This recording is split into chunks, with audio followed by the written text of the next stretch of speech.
year running, the Longines Global Champions Tour comes to London. England is synonymous with a long, rich history of horses, and there's no better setting for this, the 11th leg of the 15-event series. Syon Park is the London residence of the Duke and Duchess of Northumberland.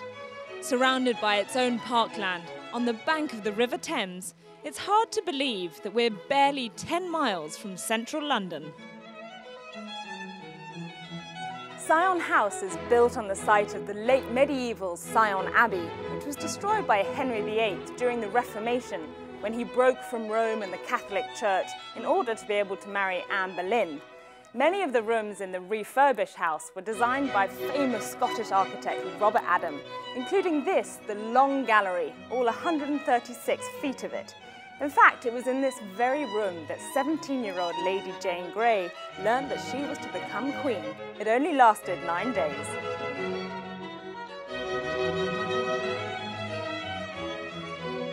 And Henry VIII's ties with the house don't end there.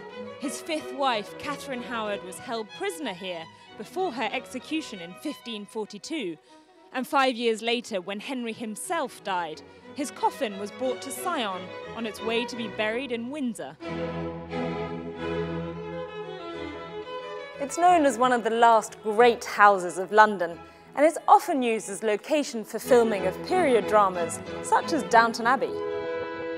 The many rooms, replete with original Renaissance furnishings and over 500 exquisite paintings, lend themselves perfectly to historical pieces, most notably Gosford Park, Jane Austen's Emma, and the madness of King George.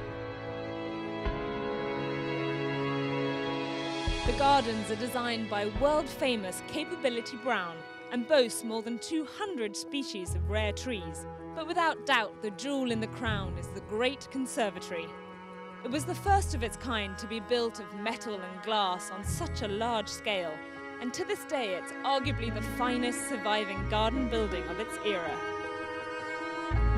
And now, for the first time, the magnificent venue of Syon Park is the stage for the most prestigious show jumping event on the planet. The world's 30 best riders have descended on Syon Park to do battle this weekend. Historically, it's been kind to the British riders. The 2013 edition was won by Ben Mayer, and last year's winner was the world's #1 and 2-time LGCT champion, Scott Brash. The Formula One of international show jumping returns for the 3rd time to the iconic city of London. First it was Olympic Park, then Horse Guards Parade, and now at the magnificent Syon House, steeped in history. Let's enjoy the action.